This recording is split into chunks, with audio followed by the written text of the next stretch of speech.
चांडोळ येथील मंदिराबाबत फारसे ऐतिहासिक पुरावे उपलब्ध नसले. आर्किओलॉजिकल सर्व्हे ऑफ इंडियाच्या लिस्ट ऑफ अँटिक्वेरियन रिमेन्स या 1897 मध्ये प्रकाशित झालेल्या तसेच 1910 मध्ये प्रकाशित झालेल्या Central Provinces District Gazetteers Buldhana District या 2 महत्त्वाच्या ग्रंथांमध्ये मात्र उल्लेख आढळतो. 4 प्राचीन मंदिरे आणि त्यांची करण्यात आलेली दुरुस्ती याबद्दल दोन्ही ग्रंथांमध्ये उल्लेख आढळतो. नरसिंह मंदिराचा बाहेरचा भाग हा विटांचे बांधकाम करून संरक्षित करण्यात आलेला आहे. हे विटांचे बांधकाम जवळपास 150 ते 200 वर्षापूर्वीचे असावे. पुरेशा माहिती अभावी मंदिराचा कालखंड सांगता येत नसला तरी मंदिराच्या शैलीवरून 9व्या ते 11व्या शतकामधील चालुक्य कालातील हे असण्याची शक्यता आहे. पूर्वी मंदिरासमोरील झाडाखाली जैन तीर्थंकर पार्श्वनाथ आणि भगवान महावीर यांच्या भग्नमूर्ती होत्या. तसेच बुद्धाच्या मूर्तीचे एक शीर्ष होते, ते आज इथे दिसत नाहीत. ही 3ही शिल्पे मंदिराला समकालीन असावीत असे वाटते. त्यामुळे नरसिंह मंदिराशी यांचा काहीतरी संबंध असावा. मंदिराच्या उजव्या कोपऱ्यात एक शिल्प कोरण्यात आलेले आहे, ज्याचा चेहरा तोडण्यात आलेला असून हे शिल्प हुबेहूब बोधिसत्व पद्मपानी यांच्यासारखेच दिसते.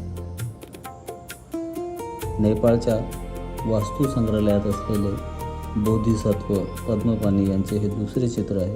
दोन्ही शिल्प एकमेकांशी जुळतात. मंदिराच्या गाभाऱ्यातील नरसिंहाची मूर्तीसुद्धा प्राचीन मूर्ती नसून ती अलीकडच्या काळात बसवण्यात आलेली दिसते. तसा उल्लेखही बुलढाणा जिल्हा गॅझेटियरमध्ये सापडतो.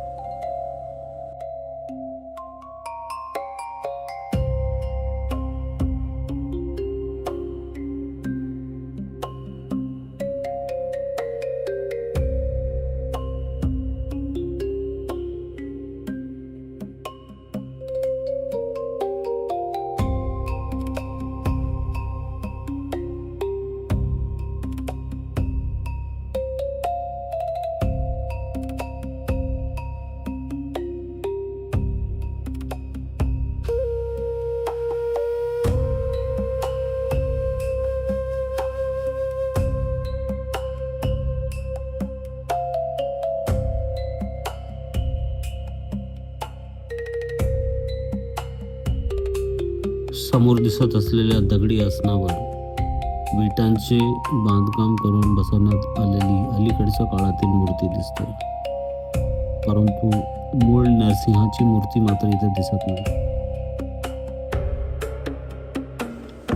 बौद्ध आणि पाली साहित्यात बरेच वेळा बुद्धांना नरसिंह किंवा शाक्यसिंह अशी विशेषणांनी वर्णन केल्याचे आढळते. ललित विस्तरमध्ये बुद्धांना शाक्यसिंह तसेच बुद्धाच्या उपदेशाला सिंहनाद आणि बुद्धांच्या आसनाला सिंहासन असे उल्लेख आढळतात. सद्धर्म पुंडरीक मध्ये सुद्धा बुद्धांना सिंह, पुरुष सिंह, महान सिंह अशा गौरवपूर्ण उपाधीने संबोधले आहे. सुवर्णप्रभास सुत्त, गंडव्यह सुत्त यामध्येही बुद्धांना मनुष्यातील सिंह असे गौरवपूर्ण विशेषण दिले आहे. त्रिपिटकातील महासिंहनाद सुत्त, चूळ सिंहनाद सुत्त मध्ये बुद्धांच्या धम्मोपदेशाला सिंहनाद असे संबोधले आहे. या मंदिरामध्ये 3 गर्भगृह आहेत. 1991 मध्ये प्रकाशित गोपीचंद साधूजी कांबळे यांचे ऐतिहासिक चांडोळ नगरी या पुस्तकामध्ये ते म्हणतात की चांडोळ येथील दगडूजी शाहूबा साळवे यांच्या घरी तथागत बुद्ध यांचे दगडी शीर्ष ठेवले आहे. त्याबद्दल त्यांना विचारणा केली असता त्यांनी मला सांगितले की अंदाजे 12 वर्षापूर्वी तथागताचे शीर्ष नरसिंहाचे मंदिराजवळ कचऱ्यात मिळाले. तेव्हा त्यांनी हे शीर्ष स्वतःच्या घरी प्राणापेक्षा जास्त आपुलकीने जपून ठेवले आहे. सदरचे शीर्ष हे चांडोळ येथील बुद्ध विहारामध्ये आजही आपल्याला पाहायला भेटू शकते. 4 वर्षापूर्वीच्या आरजे दीपक वानखेडे यांच्या यूट्यूब व्हिडिओमध्ये नरसिंह मंदिराचे चित्रीकरण करताना अजून एक बुद्ध मूर्तीचे शीर्ष दिसत आहे. याचाच अर्थ येथे 2 बुद्ध मूर्तीचे शीर्ष असावे. या दोनही बुद्ध मूर्ती नरसिंह मंदिरातील 2 गर्भगृहामध्ये तसेच मुख्य गर्भगृहामध्ये नरसिंह यांची मूर्ती असावी. नरसिंह मंदिर हे प्राचीन बुद्धविहार तर नसेल ना? इथल्या एकूण परिस्थितीवरून तरी तसेच वाटते. बुलढाणा जिल्हा गॅझेटियरमध्ये असे म्हटले आहे की नरसिंह मंदिराच्या समोरच फरसबंदी दिसते. कदाचित इथे दुसरे मंदिर किंवा सभामंडप असावा किंवा हे प्राचीन जैन मंदिर असावे. जैन तीर्थंकर पार्श्वनाथ आणि भगवान महावीर यांच्या मूर्ती या त्या मंदिरातीलच तर नसतील ना? कारण येथे दुसरे जैन मंदिर दिसत नाही.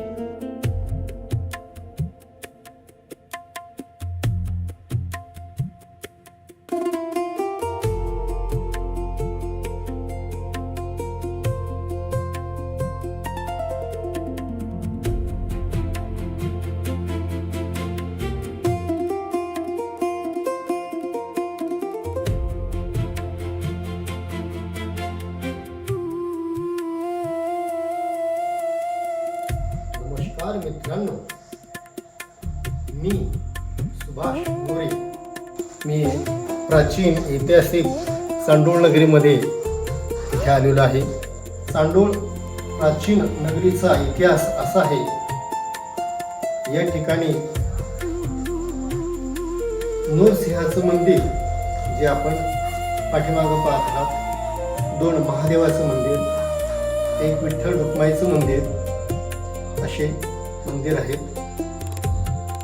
चांडोळ प्राचीन शहर म्हणजे विदर्भाचं एक प्रवेशद्वार, प्राचीन प्रवेशद्वार,